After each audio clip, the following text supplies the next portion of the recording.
What if I told you that your $5,000 mortgage payment actually costs you less than $2,500 a month? Sounds impossible, right? When you're comparing renting to buying, most people make one critical mistake. They only look at the monthly payment. But that's like comparing the sticker price of a Tesla to the gas bill of your Honda. I'm Beatrix Whipple with the Whipple Group, and today I'm pulling back the curtain on the actual math of homeownership. The numbers that banks, real estate websites, and even most agents never fully explain. In the next few minutes, I'll show you the exact spreadsheet I use with my clients to reveal the true cost of owning a home versus renting. And I promise, it might completely change how you think about your next move. Let's start with the $1 million home. I know that sounds like a lot, but stay with me. The principles work at any price point. With 20% down and today's interest rate of about 6.5%, your monthly payment for principal and interest comes to around $45.50. But here's where it gets interesting. Of that payment, only about $3,900 goes towards interest. The rest, about $650, is you actually paying down your loan balance. That's money going straight into your pocket, just in a different form. Think of it this way. When you pay rent, 100% of that money is gone forever. But with a mortgage, a portion of every payment is actually coming back to you as equity, like a forced savings account. In the first year alone, you'll build over $8,000 in equity just through your regular payments. That's $8,000 you wouldn't have if you were renting. Now let's talk about something most people completely overlook, the tax benefits of homeownership. Let's say you're a married couple filing jointly in the 24% federal tax bracket, which is pretty common. In California, you'd also have to pay about 9.3% in state taxes. When we combine these, your effective tax rate is about 31%. This matters because mortgage interest and property taxes are tax deductible.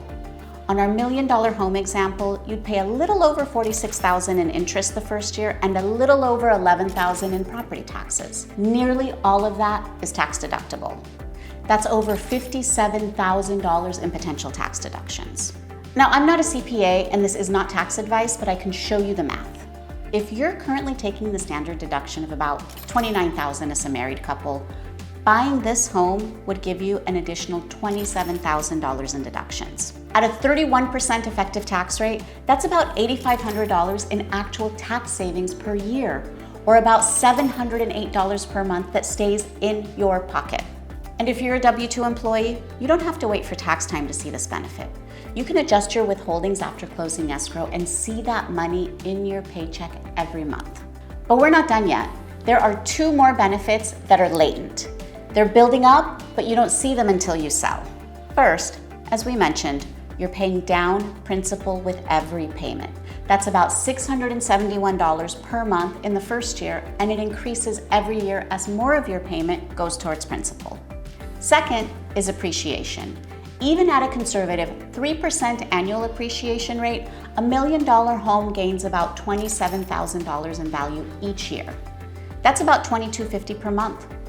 So your equity is growing from two directions. Your debt is decreasing while your home's value is increasing.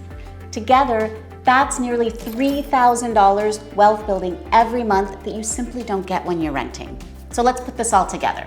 Your actual monthly payment is $54.88, including property taxes. Subtract your monthly tax benefit of $708, and your effective monthly payment is $47.80.